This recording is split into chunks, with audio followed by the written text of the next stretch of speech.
Deus, temos um compromisso com o Senhor. Vamos, por isso, abrir o seu livro, que a gente precisa estudar um pouquinho aqui.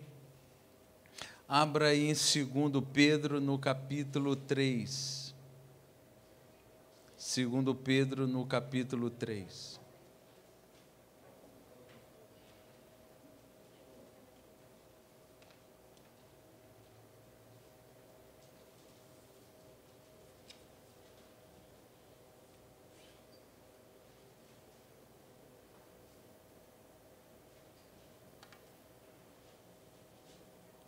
Amém?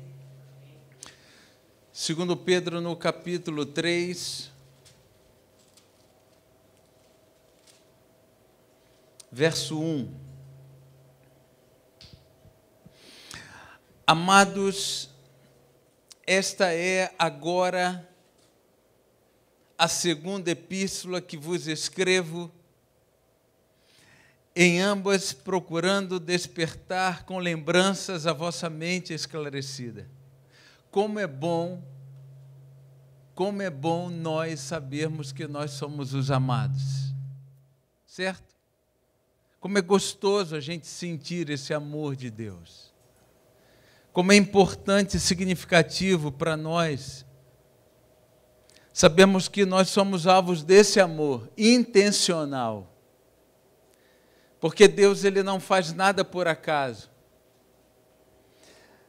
Essa carta aqui de 2 Pedro, naturalmente ela é sequencial. Existe um contexto aqui, existe uma intenção. E Deus, ele faz questão de dizer do sentimento que ele tem ao se reportar a esse que é o objeto dessa carta. Então Deus, ele, antes de mais nada, ele quer que você se sinta amado e considerado, porque aquilo que ele vai te dizer é tão importante e vem recheado desse amor. Como é gostoso a gente ser amado.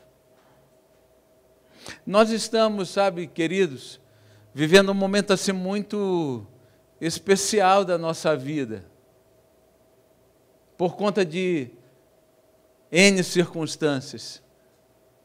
Cada um de nós aqui tem passado alguma situação, alguma necessidade, e se não te alcança de uma forma direta, tem te alcançado, porque isso não é uma coisa que está só acontecendo na sua história, mas na história da sua família, na história da sua igreja, na história da sua cidade, na história do seu país, do mundo.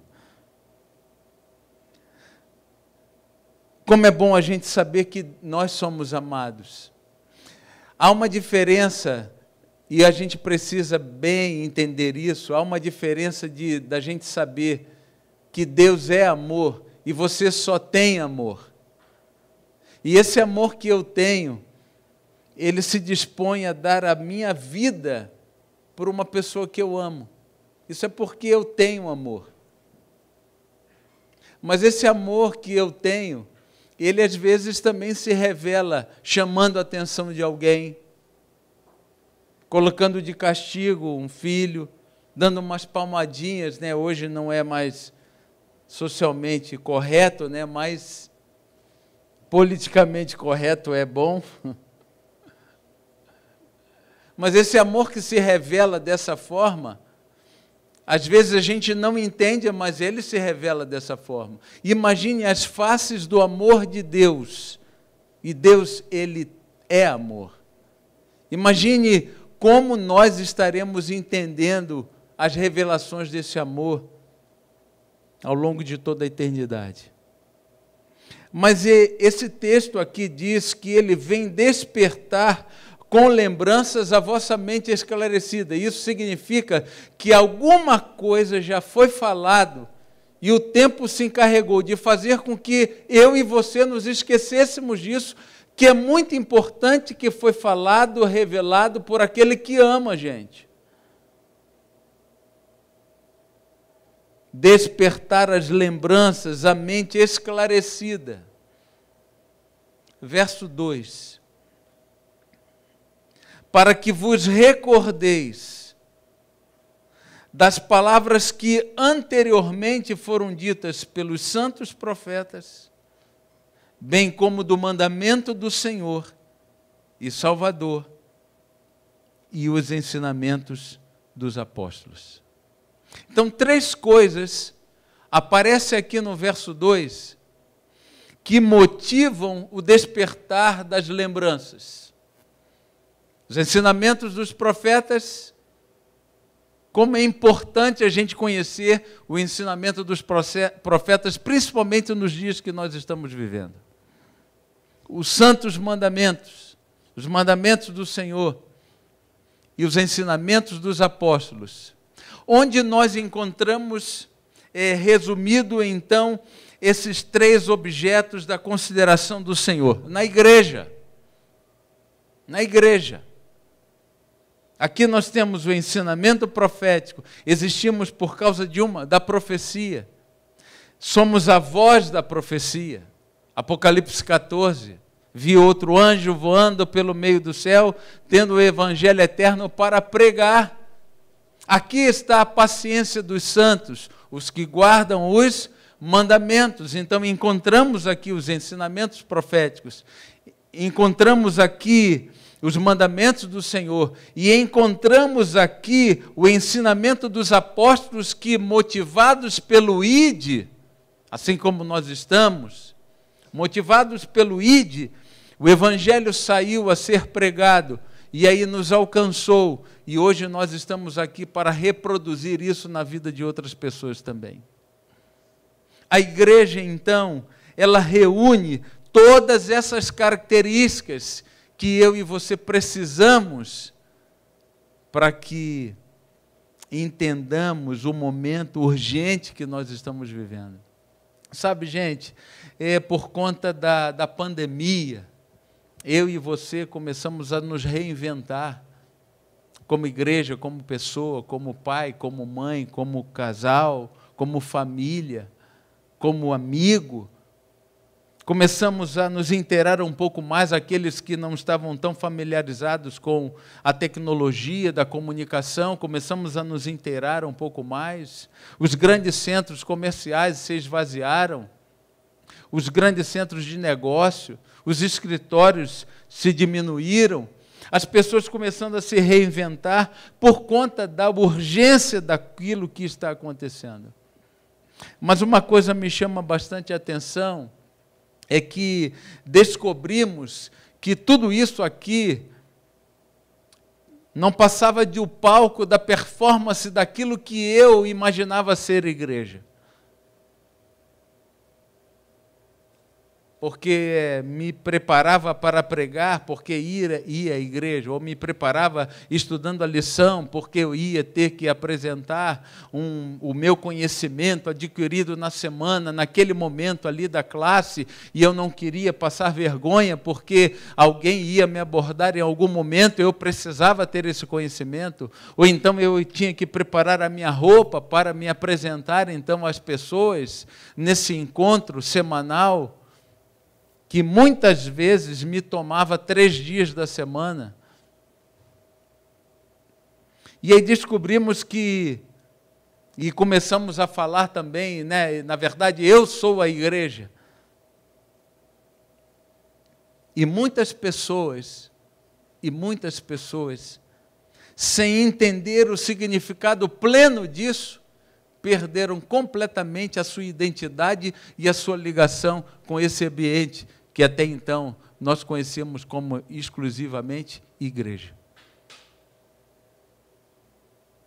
Eu quero dizer para você que, em algum momento, eu também não vim ao culto, por um problema de saúde ou uma outra situação. Eu fui submetido a uma cirurgia no dia 16 agora de julho, e dia 17 foi sábado, eu tive a alta no sábado bem cedo, e aí cheguei em casa, liguei rapidamente a TV aqui no nosso canal para assistir o culto, e eu me acomodei ali no sofá, peguei uma água e fiquei ali comodamente. Como é gostoso. Confesso para vocês que já aconteceu em algum momento de eu não querer vir à igreja. Isso parece uma coisa assim absurda, né? Pastor não querer ir à igreja é por N motivos. Como não quis em algum momento ir num determinado lugar. Mas o problema não está em não querer vir. O problema é dar lugar a esse sentimento e realizá-lo de tal forma que eu não queira vir 1 dia, 2 dias, 3 dias, ao ponto de não querer vir nunca mais. E, infelizmente, isso aconteceu na vida de muitas pessoas. Porque a nossa ligação não estava com as coisas provenientes desse lugar, mas simplesmente do lugar. Como já deixamos de estar em tantos outros lugares, por que não deixar de estar aqui também? Despertar com lembranças. Isso significa que em algum momento, adormecidos, fomos tomados de um sono profundo e perdemos a sensibilidade de observar as coisas que estão acontecendo ao nosso redor. Agora há pouco eu e a Ana estávamos vindo, né, lá do Morumbi e tomamos o caminho aqui da 15 e quando estávamos ali parados no sinal, olhamos para a porta de uma barbearia e tinha um rapaz literalmente dormindo, encostado assim com a boca aberta, um monte de gente passando, os carros buzinando, e ele num sono profundo, sem se dar conta das coisas que estão acontecendo ao seu redor. E o Senhor, que se dirige a nós, nos chamando de amados, Ele diz assim: eu venho mais uma vez despertar com lembranças a vossa mente esclarecida, porque você sabe exatamente o que está acontecendo. Então desperta, por favor. E que esse lugar seja um lugar especial para você, igreja. Por causa dos ensinamentos proféticos, por causa dos mandamentos, por causa da herança apostólica que nós encontramos aqui. A palavra igreja, ela vem do original grego da palavra eclesia. Sabe o que significa essa palavra? Literalmente significa sair de dentro para fora. Sair de dentro para fora. Existe uma radical dessa palavra, que é a palavra eleito. É klegomai, do grego.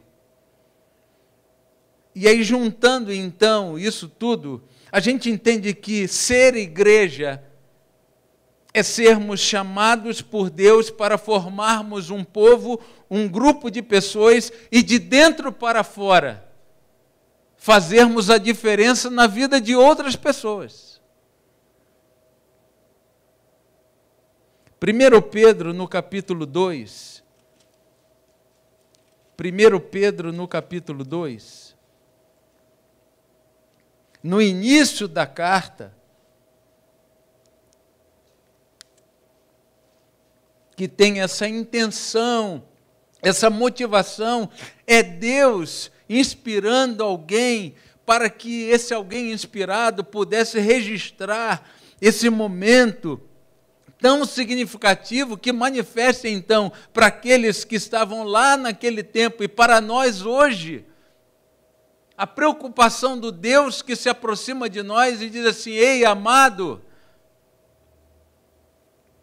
Ele diz para aquelas pessoas e diz para nós aqui, 1 Pedro, no capítulo 2, verso 9, vós, porém, sois raça eleita, sacerdócio real, nação santa, povo de propriedade exclusiva de Deus, a fim de proclamardes as virtudes daquele que vos chamou das trevas para a sua maravilhosa luz. Isso é muito empolgante.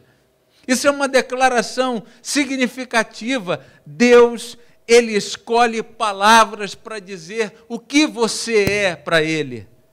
Verso 10, vós sim, que antes não eres povo, mas agora sois povo de Deus, que não tinhas alcançado misericórdia, mas agora alcançastes misericórdia, e misericórdia é sentimento que se manifesta a quem precisa, não a quem merece. E Deus está dizendo, olha, você é muito especial. Igreja, você é muito especial. Reinaldo, você é muito especial. Você é muito especial. Você é nação santa. Você foi adquirido. Você é sacerdote real. Você foi alcançado pela minha misericórdia.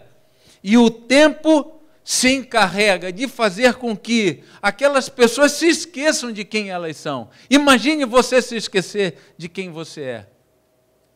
Imagine você ser tomado de uma amnésia profunda, que você se esqueça de quem você é.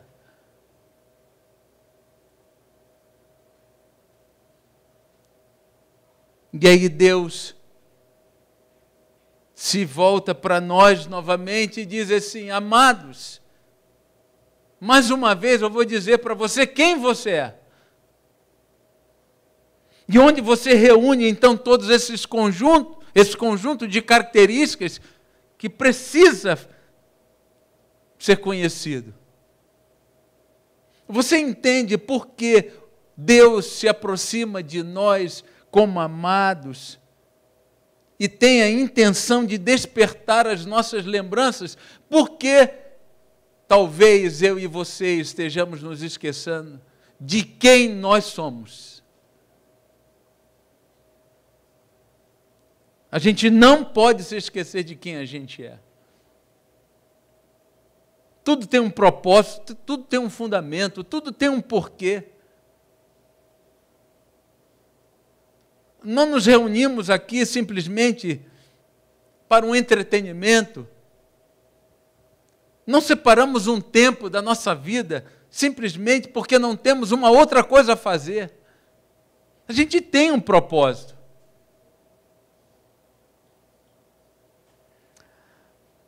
No dia 25 de junho,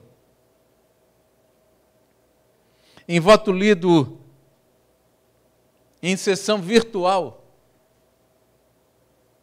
o ministro do Tribunal Superior Eleitoral, o TSE, Edson Fachin, ele sugeriu a ampliação do conceito de abuso de poder na eleição.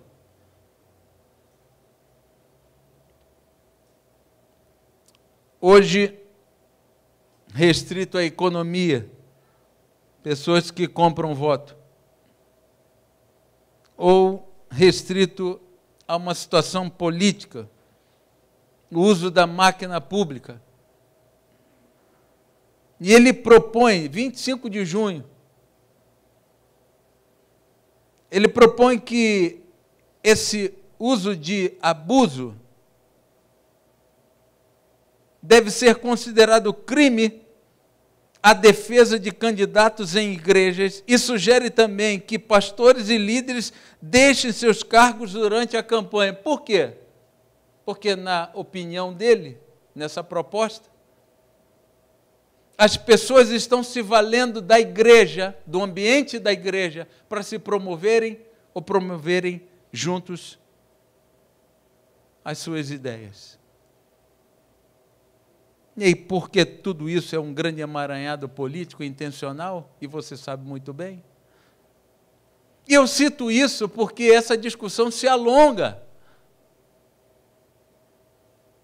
Mas, queridos, eles estão completamente equivocados se eles pensam que igreja é isso, lugar onde as pessoas se promovem ou as suas intenções. Não!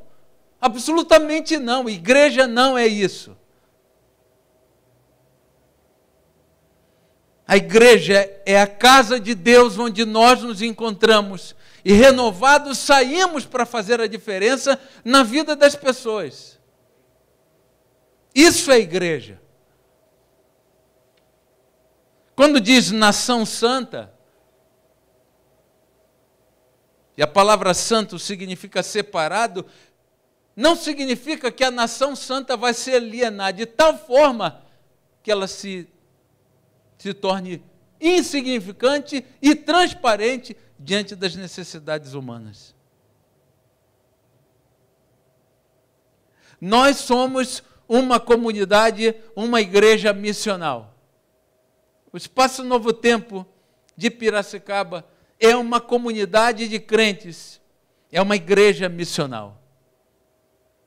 Quando nós, como igreja, começamos a pensar sobre isso e decidimos viver essa realidade, a igreja ela se organizou de tal forma para que pudesse atingir as necessidades humanas dentro da sua realidade social, antropológica, psicológica, em todos os sentidos. Para que a nossa existência como igreja e as nossas ações provenientes a isso, elas pudessem ter um alcance tão expressivo de alcançar as pessoas dentro das suas necessidades e não naquilo que a gente pensa que é. Por exemplo, vamos imaginar aqui a nossa rua aqui, Tiradentes, onde nós estamos plantados, ou a rua aí da sua casa, ou da sua igreja, você que nos acompanha. Quantas pessoas aqui existem, quantas famílias que têm filhos na faixa etária do nosso clube de aventureiros? Quantas? Quantas famílias aqui foram enlutadas por ocasião do Covid-19? Quantas pessoas aqui na nossa rua perderam o seu provedor? O pai ou a mãe? Quantas famílias aqui nessa rua, elas possuem um animalzinho de estimação? Qual a relevância disso? Qual a relevância disso? Saber quantos animaizinhos de estimação tem aqui na nossa rua. Vamos supor, o dia da vacinação antirrábica. Uma senhora não pode levar o seu pet lá para a vacina. Eu posso. Quantos pais nós temos aqui? Quantas mães nós temos aqui? Quantas pessoas que têm uma deficiência física e não conseguem se movimentar, mobilizar? E a gente pode se mobilizar para atingi-las. Você já pensou quantas possibilidades nós temos como igreja? E aí, entendendo que a gente é uma igreja missional, nós descobrimos que nós temos N possibilidades, porque a igreja não é um encontro de pessoas em busca de um entretenimento, de uma música legal, de uma palavra legal, de gente bonita e cheirosa. Isso não é igreja.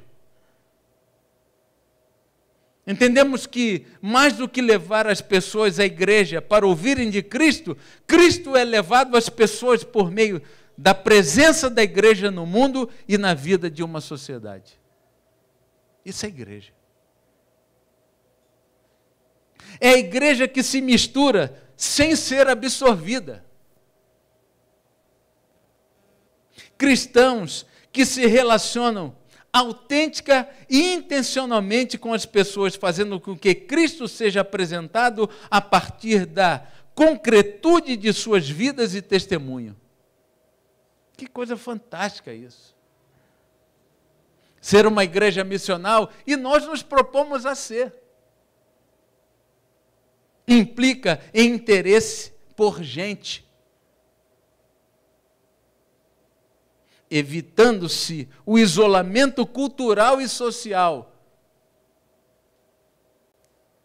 Exige um ser igual e, ao mesmo tempo, diferente. Porque o problema não é a roupa que usamos, ou deixamos de usar, o nosso corte de cabelo, a nossa maneira de falar. Algumas coisas que continuamos a usar, mesmo que não sejam politicamente corretas. Mas a grande diferença é Jesus.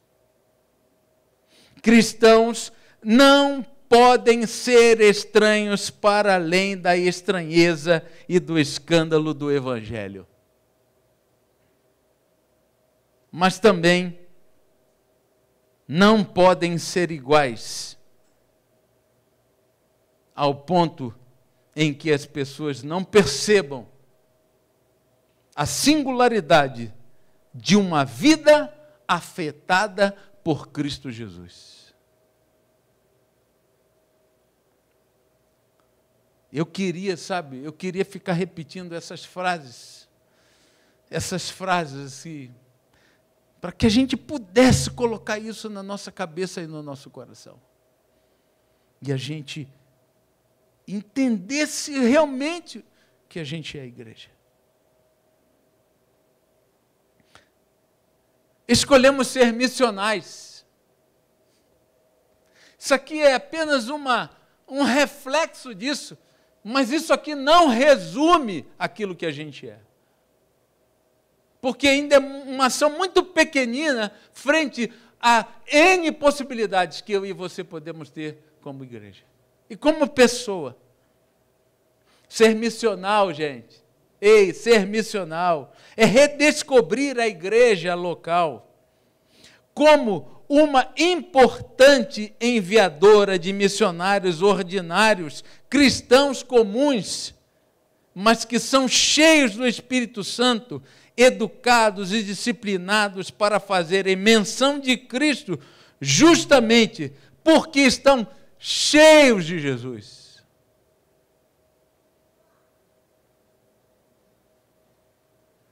Por que evangelizamos tão pouco como igreja?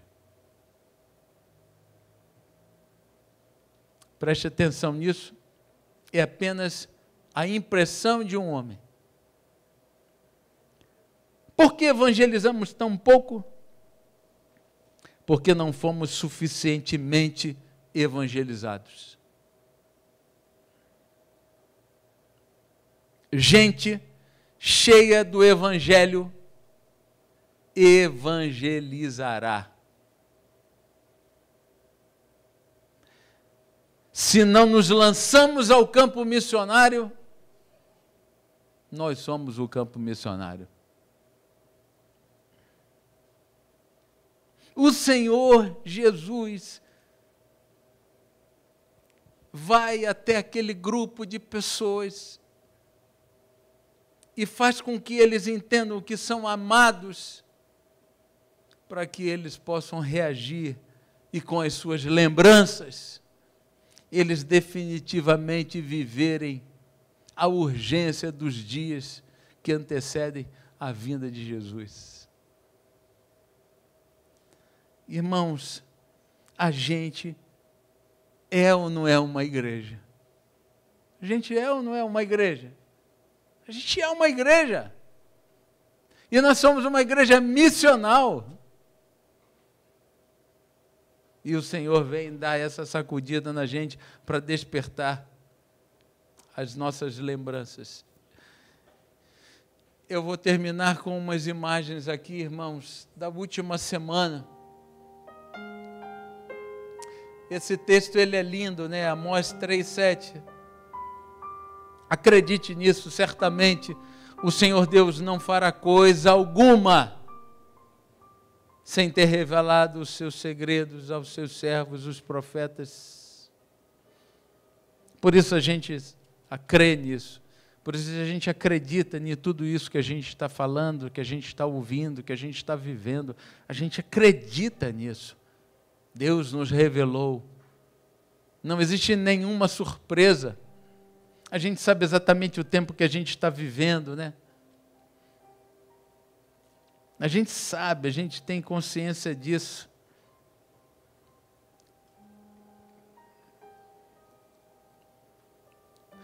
Era para comportar apenas, no máximo, 100 pessoas, assim, o regulamento, o manual, dizendo que esse avião só poderia comportar 100 pessoas. Mas as pessoas com tanto medo, né?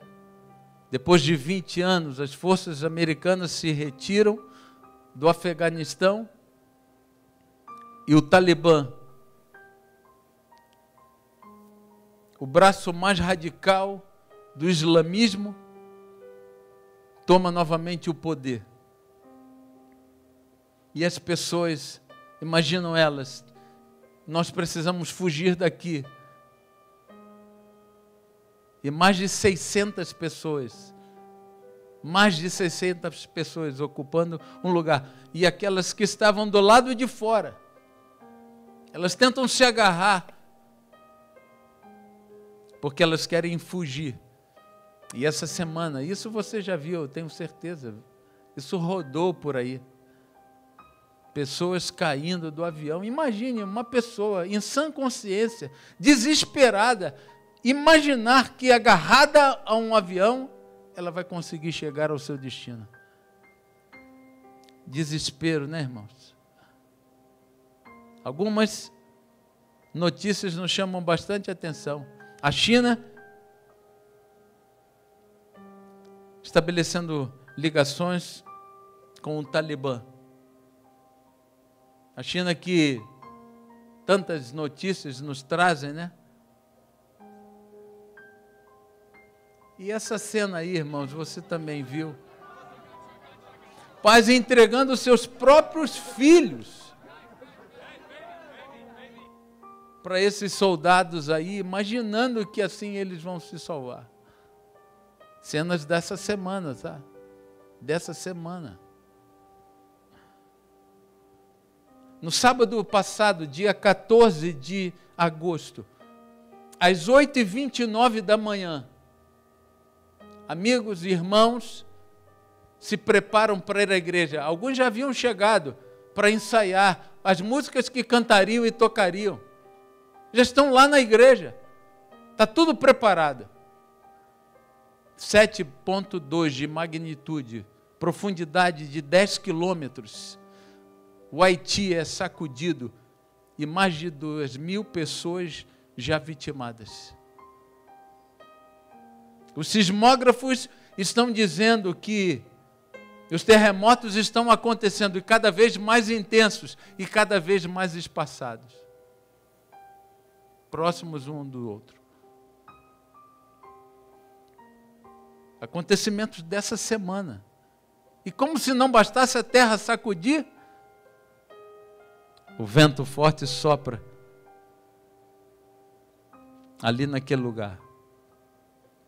A Califórnia, o segundo maior incêndio de toda a história dos Estados Unidos da América. Será que isso não chama a nossa atenção? O último inverno, o mais rigoroso, depois de 100 anos.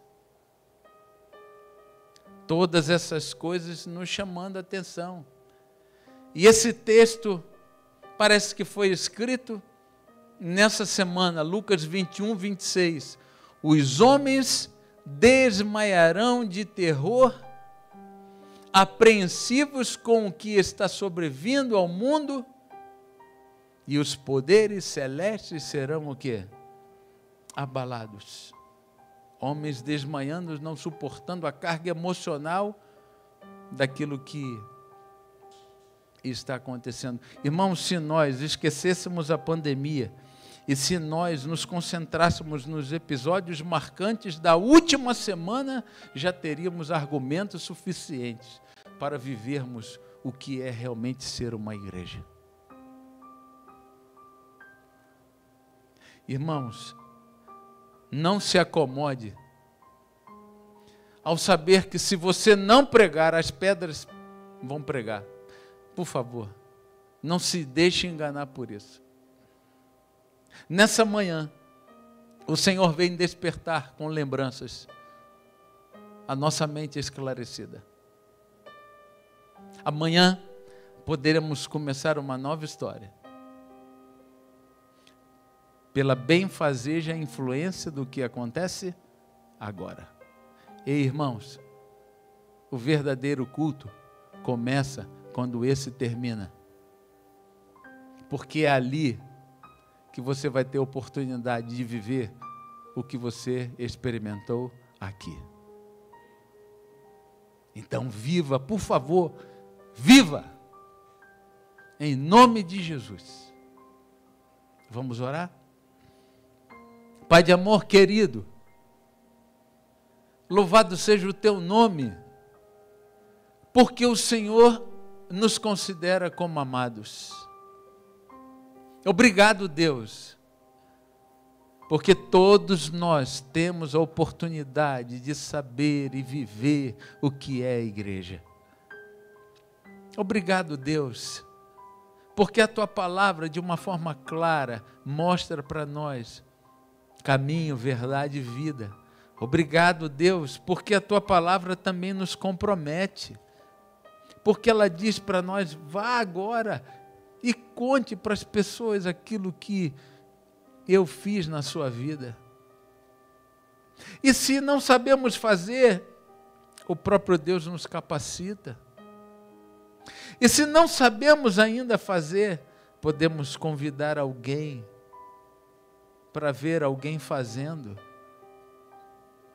Obrigado, Deus, porque as nossas lembranças vêm à tona e lembramos do que fizemos e que não fazemos mais, mas queremos tornar a fazer.